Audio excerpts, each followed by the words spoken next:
Welcome everybody to the Elizabethtown City Council regular meeting for September 6, 2022, and I'd like to ask Councilman Virgil Willoughby if he'd lead us in the invocation. Would you pray with me, please? Heavenly Father, we thank you for this day, and Lord, we just thank you for your goodness. Lord, we know that you give life and breath to each of us. And so Lord, we pause just to give you thanks. Lord, we thank you for this city. Lord, I thank you for the leadership of years gone by, and Lord, for those that are gathered here today. Lord, just pray your blessing upon each one that's here, those that are visiting, as well as those that work for the city. Lord, bless the mayor and our council. We make decisions, may it be pleasing your sight. For it's in your name we do pray. Amen. Amen. If you join me in the Pledge of Allegiance. I pledge allegiance to the flag of the United States of America and to the republic for which it stands, one nation, under God, indivisible, with liberty and justice for all.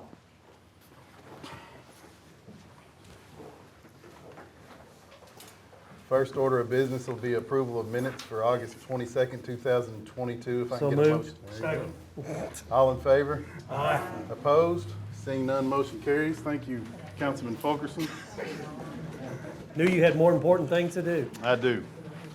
As you all know, and you've heard me say it before, one of the best honors that I have being in this position is to recognize people that are very important to our community. And we have a young lady here with us tonight who turned 95 years young yesterday. And it's somebody that we are very proud of. She's been a crown jewel of the city of Elizabethtown for quite some time, and that's Mrs. Mary Lois Smith. She's accompanied by her daughter, Kathleen Smith, and Mrs. Wynn Brandenburg. And I also want to make a special introduction for Mayor Pat Durbin, who is also here to recognize Mrs. Smith. And Mayor Durbin, if you would walk up and say a few things about her, I would really appreciate it. This is the first time I've been in the city council for a long, long time. Welcome back. For a good reason, I come here and got arguments with anybody. Hold that while you talk, if you don't mind. You got your own microphone. That way HCEC-TV. We didn't even have cell phones when I was working. Okay, we're good. Well, I'm not supposed to be here. My husband's supposed to be here, but he fell. And I don't know if he did it on purpose because he was scared to come or he fell. But he did fall and he had a pretty bad bump on his back. So he's not walking very well. But I'm here to just tell you all a few things I know about Mary Lois Smith. And I've known her for not all 95 years of hers, but many, many years. We've been friends for a long, long time. She and Miss Lottie were my husband's favorite girls at school, and they worked together. So I wrote this down. He actually gave me what he would like to say about you, Mary Lois. Can you believe that? Okay, but I wanted to just talk about Jean first. Her husband's name was Jean, and Hayden and Jean were really good friends. They'd visited with each other and everything. Jean was sick quite a while before he passed, and you were such a good wife to him. And you all were good kids to you and your brother. And of course, Catherine was one of our students at school for years. And then her brother, Derek, I know you're proud of him too because he just retired. He recently retired from the United States military. He was in the Air Force, in the Army. That's right, he was in the Army. And he's been honored here in our school as a student who was a special student in our school. He was that was special. But Hayden and Miss Mary Lois worked together for 20 years, and it's hard to believe, but they never had a crossword. He said they never had a crossword, and I said, boy, I wish we could have done that, but we haven't. But she was one of the finest teachers in our school system for many, many years.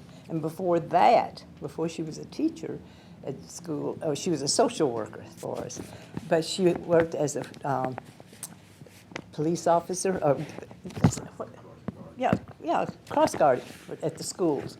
And the kids loved her there. They loved her at Valley View. She was like a second mother to most of them.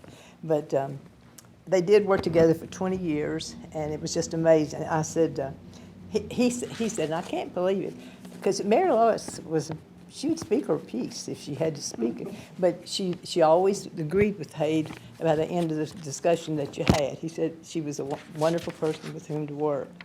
But I was going to say, y'all had a little joke going. When one of the kids would misbehave, Mary Lois might say, Mr. Irvin, you need to take care of your children. And then if it was another one of the kids, he'd say, Mary Lois, you need to take care of your children too. So they would just have, that was back before racial problems became, because they were just good friends, best friends still. She would pick the kid. These are some things that he said about her that he just loved about her. Sometimes he'd have kids whose parents wouldn't get up and get them to school. She'd go get them. She'd go get them. She'd put them in her car. She'd take them up to the cafeteria in the back door. She'd take them through the cafeteria, put them through the back door, feed them, send them on the way to school. They send them on to class, send them on the way to classroom. And you did it for how many years, Mary Lois? All those years, didn't you? I can't remember. But as she said, there were just so many things to listen, and I know y'all don't want to listen to me, but I want to tell you about the coat closet. He said she must have satisfied 200 kids with clothes over the years from their closet, so they would have nice clothes to go to school. She'd go in there and pick them out and fix them up for them, and they'd come out looking like $100 bills. So she was good to them. They loved her, and they still love you to this good day, don't they, Mary Lois? Yes, indeed. It was, so she cared. That's the thing about it. I don't know, I guess they do, but I'm not a teacher anymore. But if you don't care about kids, you don't need to be in teaching. You just don't need to be in teaching. Because the way you treat them is more important than what you teach them. I mean, that's what you're teaching, the way they're treated and cared for. A funny thing, Haight said, and tell it. He hated to tell it, but it's the truth. A lot of people thought that Haight was responsible for the success at Valley View. And the truth is, she was the anchor at school. she kept everything in order, and she was a wonderful, wonderful workmate. And I don't know about you all. As a retired teacher, I know about myself. I cannot remember telephone numbers from my fellow workers. From the day that he got Mary Lois's telephone number, he still remembers it to this day. That's the only one outside our family that he knows, but he knows Mary Lois's number. And by the way, if y'all want to call her, it's 270-765-2059. And I asked him, I said, hey, you might want to tell her. And he said, yeah, 765. Yeah, he said, yeah, I know, that's it, right. So you were a special co-worker. You were a great leader and a lifelong friend. It was an honor for him and a privilege to work with a good friend and maintain a family relationship. On a scale of 0 to 10, just because you're 95, now listen, on a scale of 0 to 10, with 0 being low, Mary Lois was a 15.5. Mary Lois, may God continue to bless you. You're a wonderful Christian woman, and we all love you.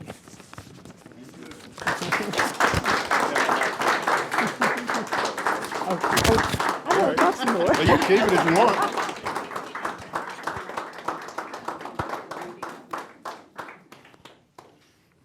So, Mrs. Smith, we have a proclamation from my office and the City Council, if I could read it to you real quick.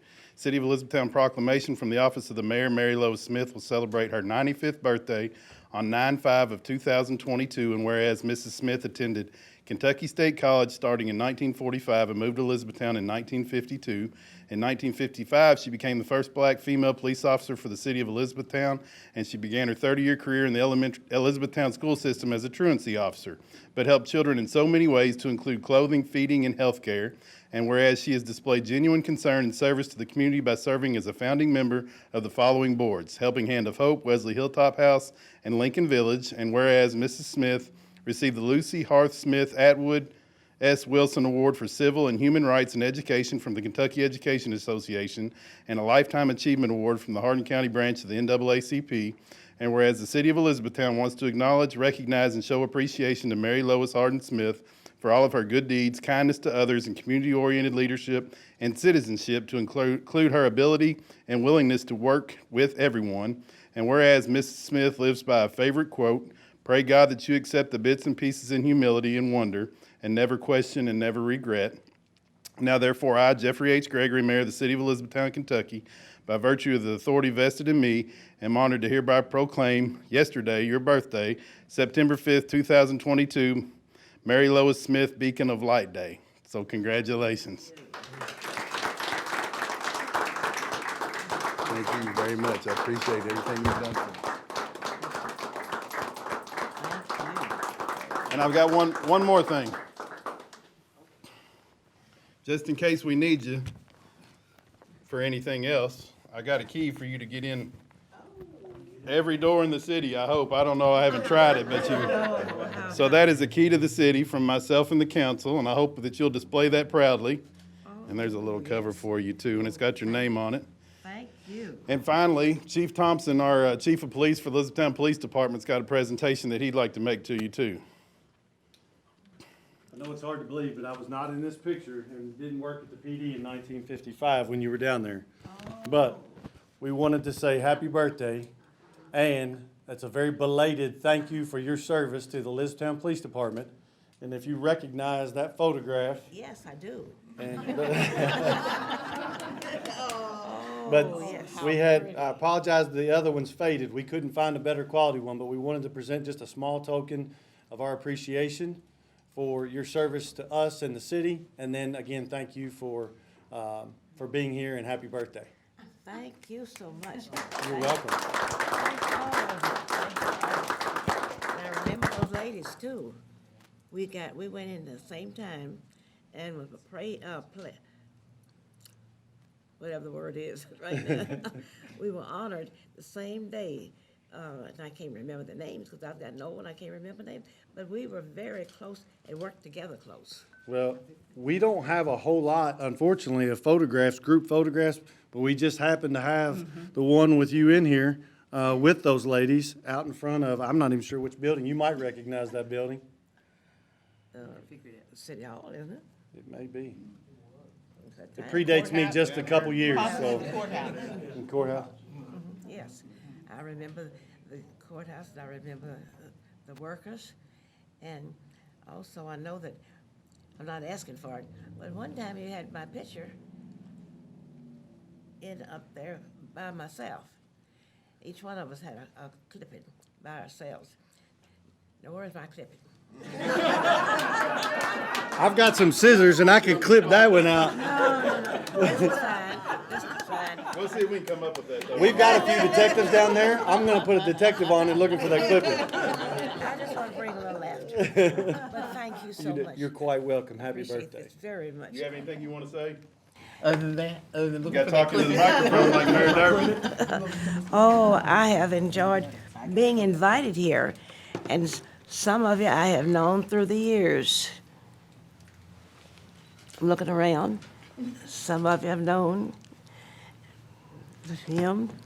him, and I've known you. I can't get your name right now, but I do forget names, but I know faces, and I want you to know I really appreciate being invited for this honor.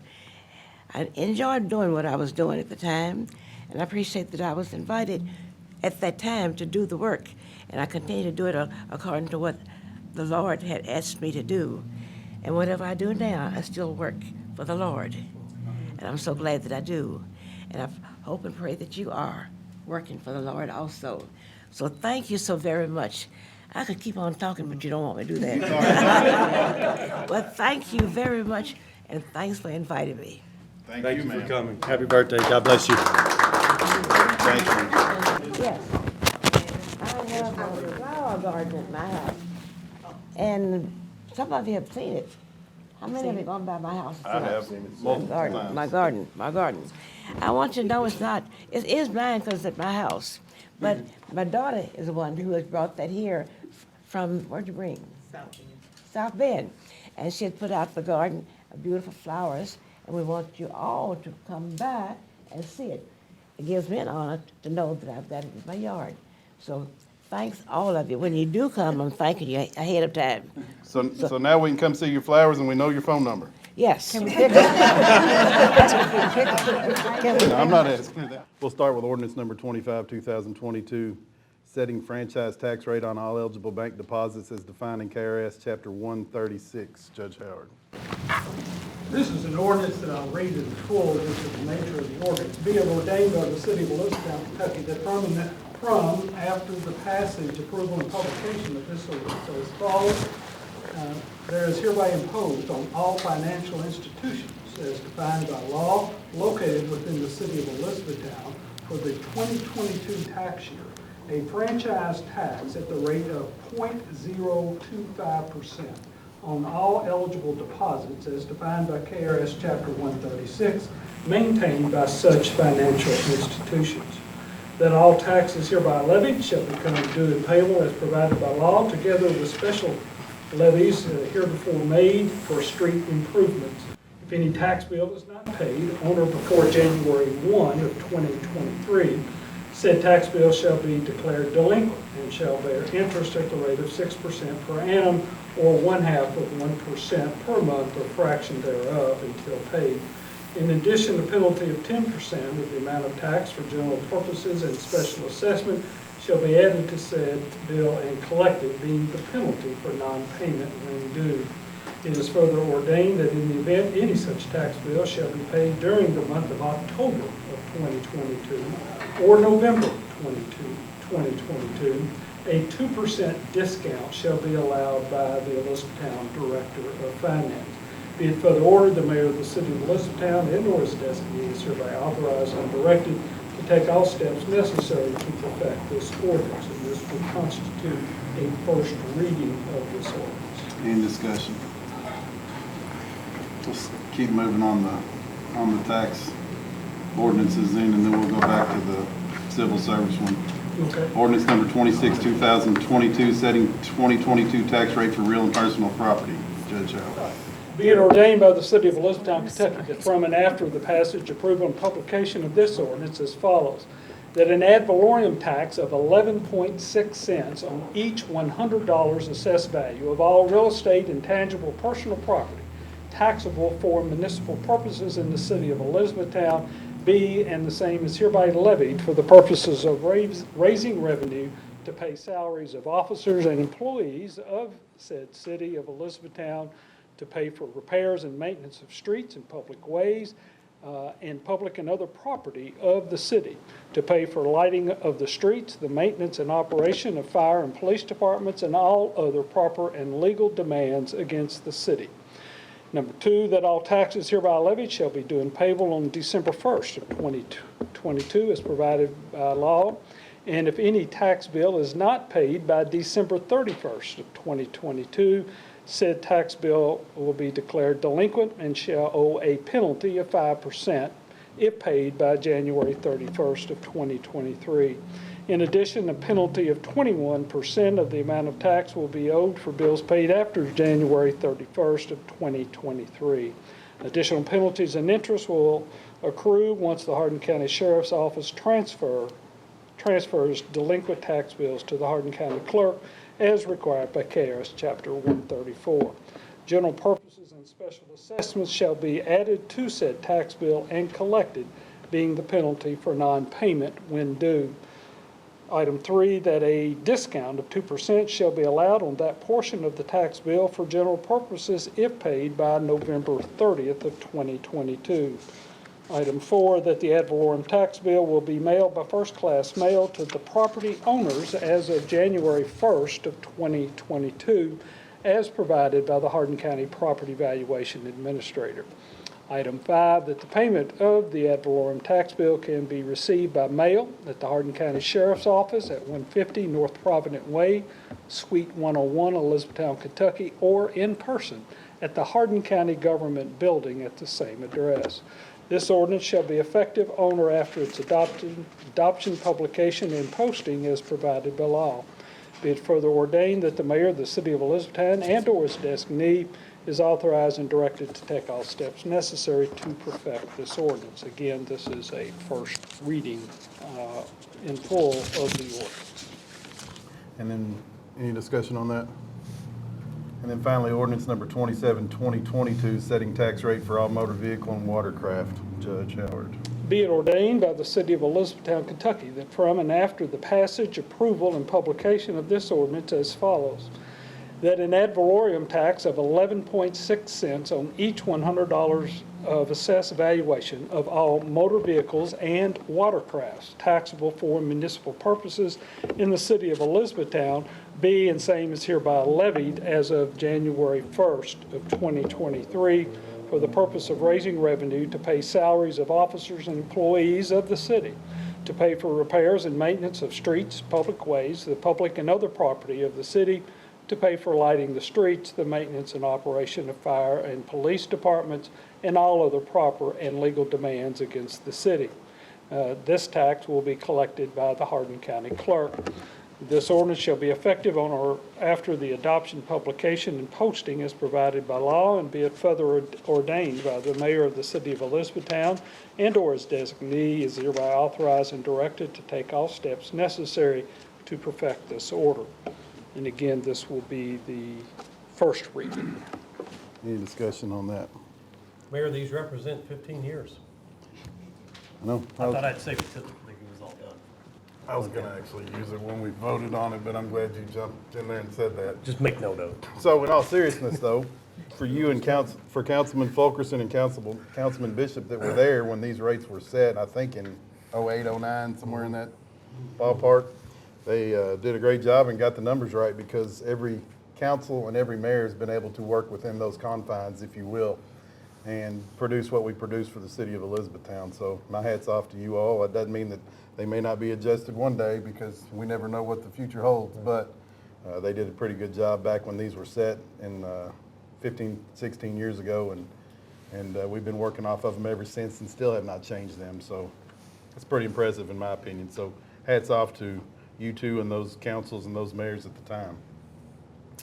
We'll go back to ordinance number 24, 2022, amending ordinance number 22, 2019, relating to the rules and regulations for the Civil Service Commission regarding the police department and the fire department. Mr. Howard. This will be a first reading by summary.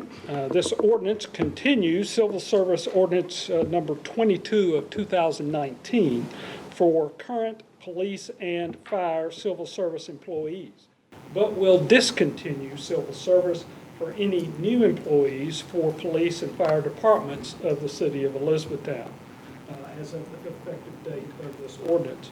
The text of the full ordinance can be found on the city's website or by contacting the city clerk. And again, this is a first reading by summary only.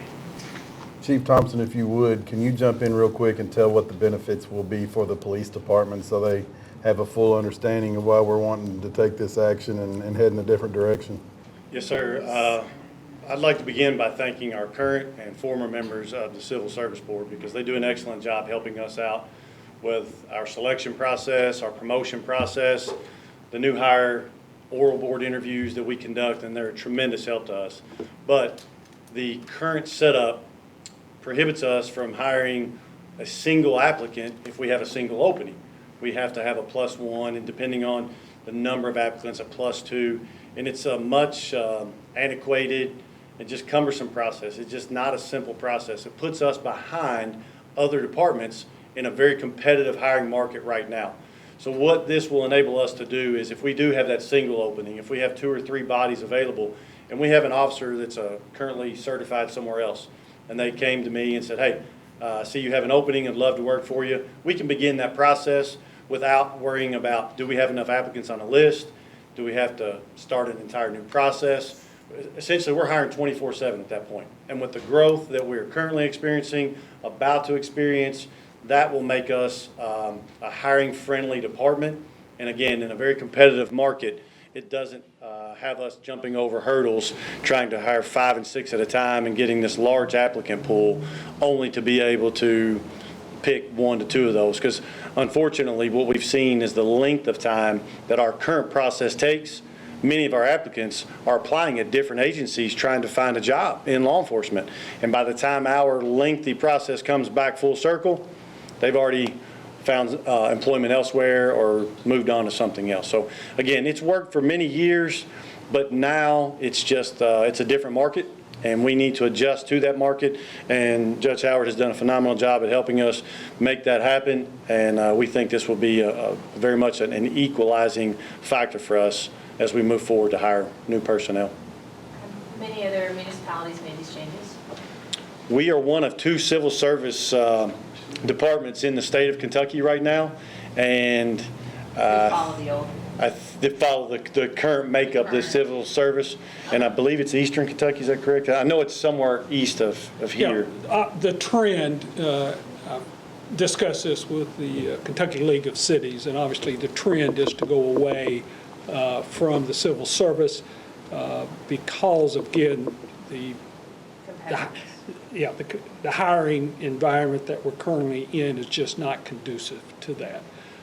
And so there are few, I would say, outside of Lexington, Louisville, they kind of have their own, police unions and their own set of rules. But city of our size that have civil service, I can't think of any.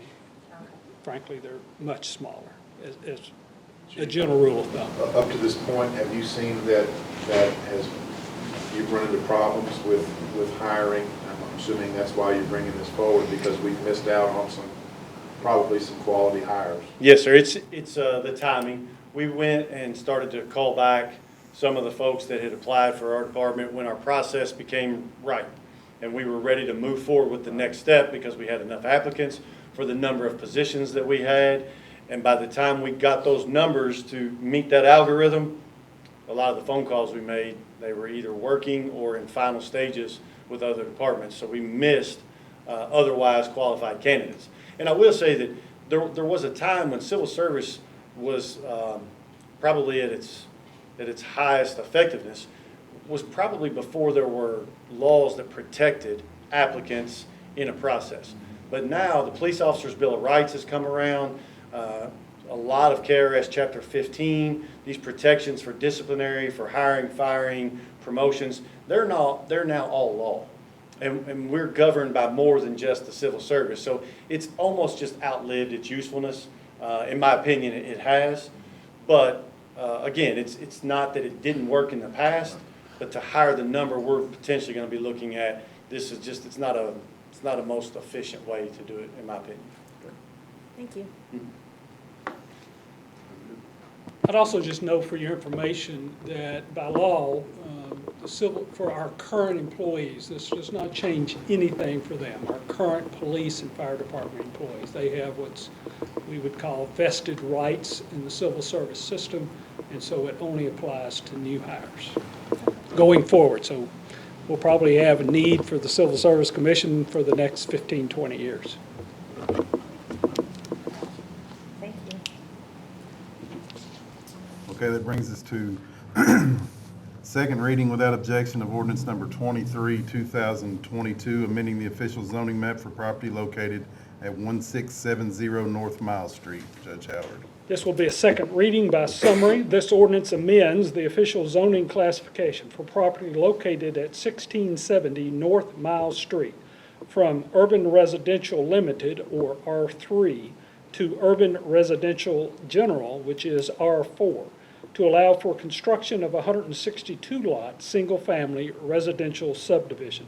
This change was recommended by the Elizabethtown Planning Commission and approved by the Elizabethtown City Council, as it was found to be in agreement with the city's comprehensive plan.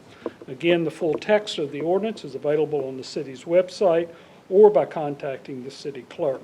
This is a second reading and is available for your consideration at this time. Any discussion?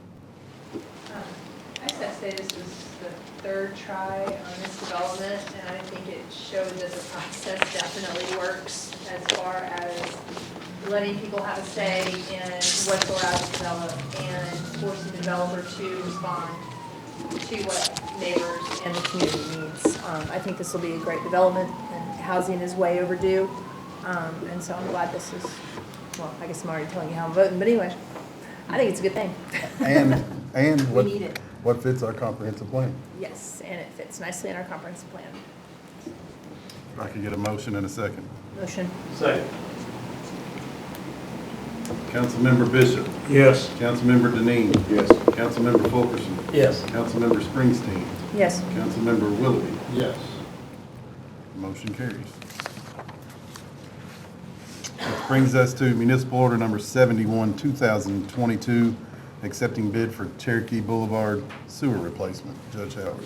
At a regular meeting of the City Council of Elizabethtown held on the date set out below, after first being read, a motion to adopt the following municipal order was duly made, seconded, and approved.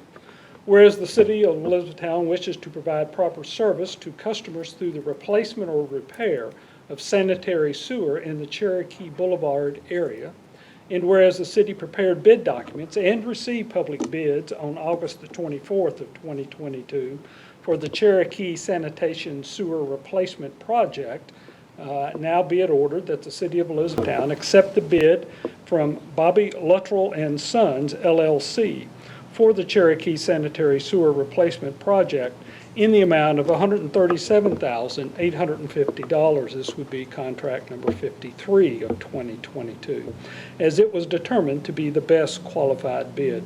Be it further ordered, the mayor of the city and/or his designee is hereby authorized and directed to take all steps necessary to perfect this order, including but not limited to signing all agreements, contracts, documents, and obtaining the necessary permits and approving change orders in an aggregate amount not to exceed $13,785.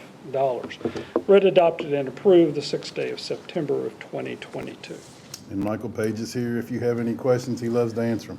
It was the only bid we got, so it may be determined to be the best qualified bid by being the only bid. But is that price range that you were thinking?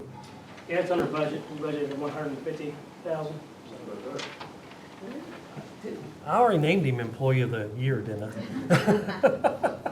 And I wasn't expecting too many bids anyway. I was like, This is specialized, isn't it? It is. It's pipe bursting. There's not many that do that in this region, but it's an effective way to improve sanitary sewer system. Don't tell the rest, still my favorite employee. Anybody else? Need a motion and a second, please. Motion. Second. All in favor? Aye. Opposed? Seeing none, motion carries, which brings us to municipal order number 72, 2022, authorizing contract from Geotechnical Services at Freeman Lake Park. Mr. Howard. At a regular meeting of the City Council of Elizabethtown held on the date set out below, after first being read, a motion to adopt the following municipal order was duly made, seconded, and approved. Whereas the city has contracted with CMW Inc. for the preparation of design plans for the development of tennis courts, pavilion, playground, and parking lot within Freeman Lake Park, and whereas the city will need to perform geotechnical investigation of the potential project sites for the construction of various structures. Now be it ordered, the City of Elizabethtown approve contract with ECS Southeast LLP for professional geotechnical investigation services for the south end of Freeman Lake Park in an amount not to exceed $7,150. This would be contract number 54 of 2022. Be it further ordered, the mayor of the city and/or his designee is authorized and directed to take all steps necessary to perfect this order, including signing all agreements, contracts, and documents. Read, adopted, and approved the 6th day of September of 2022. Any discussion? Need a motion and a second, please. Motion. Second. All in favor? Aye. Opposed? Seeing none, motion carries. Which brings us to public comments. Seeing none of those, city council information items. I haven't mentioned this in a while, but the second Saturday food distribution at Memorial Methodist is coming up on the 10th, and Feed America and all other partner agencies have had a lot higher demand in the last few months, and so if anybody needs some help with groceries, they need to go by Memorial Methodist Saturday morning between 8 and 10, and I think there's going to be some fresh produce at this one as well, so it'll be a good stop if anybody needs some help. Anybody else? I want to thank you all for letting us have the opportunity to recognize Mrs. Mary Lois Smith. I think, like I said, she's a real crown jewel in our community, and we're blessed to have people like that, and I think it's very important that we honor those that set the groundwork before we've gotten to the positions that we're in, and that we respect that and appreciate that. So I was glad that she came up here. I do want to tell you all, and this is going to embarrass her or them, but the proclamations and the keys to the city and the different things that I get to give out Jessica Graham is the driving force behind especially the proclamations, and she writes those and does a great job with keeping up with those as our city clerk, and she's probably the best in the state as far as I'm concerned. And of course, Amy Inman does a great job on the marketing and the social media and the different things about letting people know what we're doing here in Elizabethtown. And then of course, Kelly Johnson up there is our executive assistant, does wonderful things for our office as well. And I think Ken and Ed and Terry and everybody else that use their services, because they're exceptional at what they do, would say the same thing. So they don't get a lot of praise a lot of time for a lot of the work that they do, but I want to say publicly how much that I appreciate them. So They're under budget too, Michael.